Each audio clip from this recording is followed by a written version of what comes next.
Hello students, मैं हूं शाइना परमार और आज हम शुरू कर रहे हैं मेडिवल इंडिया यानी मध्यकालीन भारत का इतिहास। तो इससे पहले हम पढ़ चुके हैं एशियंट इंडिया, प्राचीन भारत। प्राचीन भारत और आधुनिक भारत के बीच का समय जो कहलाता है मध्यकालीन यानी मेडिवल इंडिया। ये वो समय है जब भारत पे असलियत में हम ये कह सकते हैं कि एक ऐसा समय है जब भारत पे मुसलमानों ने राज किया है। तो ये मुस्लिम समा कहलाने वाला समा है। ये वो समय है जब जिसमें सिर्फ मुसलमानों ने नहीं, शुरुआत में राजपूतों ने एक लंबे समय तक राज किया। फिर राजपूत वंश खत्म करके मुस्लिम वंश शुरू होता है तुर्कों के द्वारा।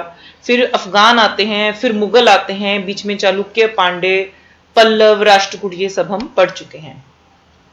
लेकिन मेडिवल पीरियड में सबसे खास बात क्या है, तो आप यहाँ पे देख सकते हैं, मैंने लिखा है कि डेवलपमेंट किसकी हुई है, आर्ट की, लैंग्वेज की, कल्चर की, रिलीजन की। ठीक है, तो ये सारा डेवलपमेंट का समा है और ये बहुत ही ज्यादा इंपॉर्टेंट समा भी रहा है।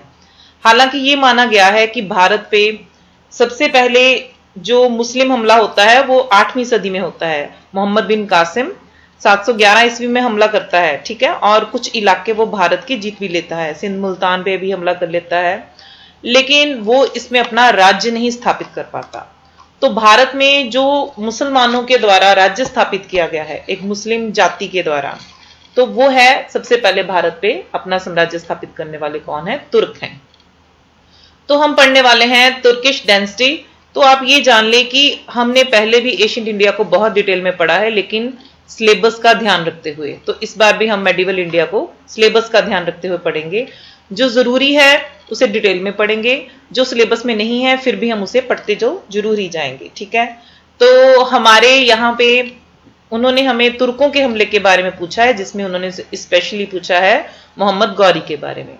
लेकिन मोहम्मद गौरी से भी पहले भारत पे हमला करने वाला है महमूद गजनवी, जिसका जन्म जो होता है 971 में, 971 में। ठीक है, ये एक तुर्क जाति से संबंधित व्यक्ति जो कि गजनवी वंश का शासक है और उसके जो पिता हैं वो तुर्क वंश से संबंधित हैं। इस व्यक्ति ने भारत पर 17 बार हमला किया है, 17 हमले किए हैं और 17 हमलों में उसका मोटिव क्या रहा है, भारत से धन दौलत लूटना और यहाँ पे साम्राज्य विस्तार करना शायद उसका मोटिव नहीं था। तो इसने 17 हमले किए हैं भारत पे, जिसमें से ये हम मानते हैं कि 1000 ईस्वी में उसने पहला हमला किया और उसके बाद वो लगातार हमले करता रहा। उसका जो 16वां हमला है वो उसने सोमनाथ के मंदिर पे किया 1025 में।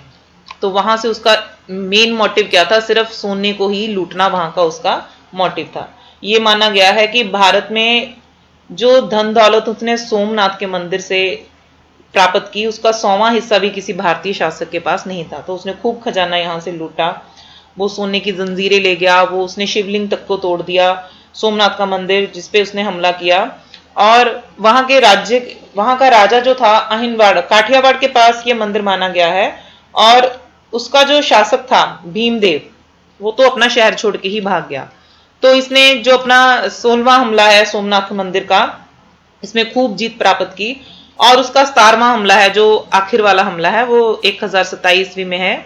ये उसने खोखर जाति को दंड देने के लिए किया था, क्योंकि जब वो सोमनाथ मंदिर में जीत प्राप्त करके वापस जा रहा था तो शायद इस जाति ने उसे तंग किया था, तो वापस आया इनको दंड देकर। जब वो वापस जा रहा था तो उसने इस जाति को आके हराया 1027 में। ये उसका 17वां हमला था और उसके बाद 1030 में इसकी मृत्यु हो गई। तो ये गजनी वंश का काफी महत्वपूर्ण शासक था। उसके बाद एक लंबे समय तक गजनी वंश ही चलता रहा। उसके बाद जो नया वंश शुरू होता है वहां पे वो है गौरी वंश, और मोहम्मद गौरी जिसके बारे में हम पढ़ने वाले हैं ये है आपके टॉपिक में। ठीक है, मोहम्मद गौरी जिसे शहाबुद्दीन भी कहा गया है, जिसे मोहम्मद ऑफ गौर भी कहा गया है, ये गौरी वंश से संबंधित था और एक अफगान सेनापति था जो बाद में गौरी साम्राज्य का शासक भी बना। ये मुस्लिम धर्म से संबंधित था और इसका भाई था ग्यासुद्दीन गौरी। इन दोनों भाइयों की आपस में बहुत बनती थी, तो इन दोनों ने मिलके गौरी साम्राज्य की स्थापना की और साथ ही साथ इन दोनों ने मिलके भारत के ऊपर भी हमले करने शुरू कर दिए। तो इसका मेन मोटिव था अपने भाई को ज्यादा से ज्यादा साम्राज्य जीत कर देना। तो जो मोहम्मद गौरी है इसने भारत पे बहुत सारे हमले किए उसका मेन मोटिव था भारत से धन दौलत लूटना, अपने धर्म का, इस्लाम धर्म का प्रचार करना और यहाँ पे अपने साम्राज्य का विस्तार करना।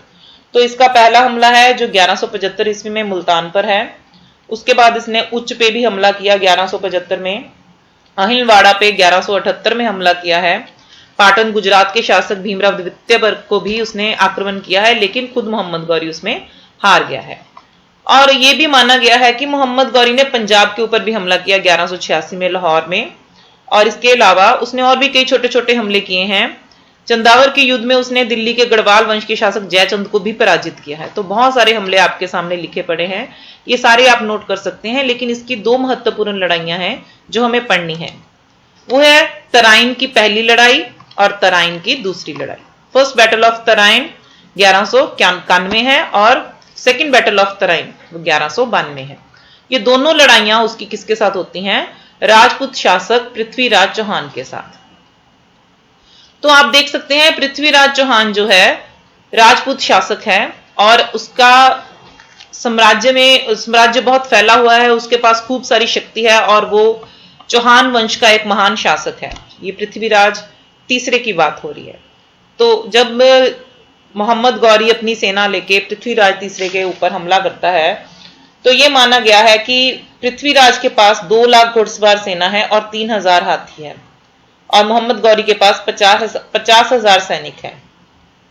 और तराइन नामक स्थान पे इन दोनों के बीच में युद्ध होता है और इस युद्ध में मोहम्मद गौरी जो है वो हार जाता है, क्योंकि पृथ्वीराज चौहान का भाई है वो बहुत बहादुरी से युद्ध में लड़ता है, गोविंद राय, और मोहम्मद गौरी अपनी जान बचाकर यहां से भाग जाता है। लेकिन वापस जाकर वो ये सोचता है कि वो फिर से भारत में आके मोहम्मद गौरी जो है पृथ्वीराज चौहान को हराएगा। 1192 में वो फिर से अपनी सेना लेकर आता है और तराइन की दूसरी लड़ाई में ये माना गया है कि वो एक पूरी तैयारी के साथ भारत में आता है, इसलिए वो 1,20,000 घुड़सवार सेना के साथ भारत आता है। इधर पृथ्वीराज चौहान भी 3 लाख के लगभग अपनी सेना तैयार करता है। दोनों के बीच युद्ध होता है। उसका पृथ्वीराज चौहान का भाई गोविंद राय मारा जाता है और मोहम्मद गौरी जो है वो इस युद्ध में जीत जाता है। इस युद्ध को जीतने से ही भारत में जो राजपूत शक्ति है उसका खात्मा हो जाता है, क्योंकि सबसे शक्तिशाली शासक माना गया है पृथ्वीराज चौहान। उसके बाद जो छोटे छोटे राजपूत हैं वो अपना हौसला छोड़ देते हैं और उसके बाद तकरीबन जो मोहम्मद गौरी है वो बुंदेल शहर, मेरठ, दिल्ली, कन्नौज, अहिलवाड़ा, कलिंजर, बिहार, बंगाल सबके ऊपर अपनी जीत प्राप्त कर लेता है। तो इस जीत के बाद वो ये सोच लेता है कि वो अब पूरे भारत पे अपना कंट्रोल कर लेगा, लेकिन 1202 में उसके भाई की मृत्यु हो जाती है तो वो खुद गजनी का शासक बन जाता है और अपने साम्राज्य के विस्तार में लग जाता है। उसका एक जो सेनापति है कुतुबुद्दीन ऐबक, वो उसको ये कहता है कि वो जो अजमेर के इलाके हैं, दूसरे जो इलाके हैं हांसी के, उस तरफ भी वो युद्ध करे और कुतुबुद्दीन ऐबक उधर भी जीत प्राप्त कर लेता है।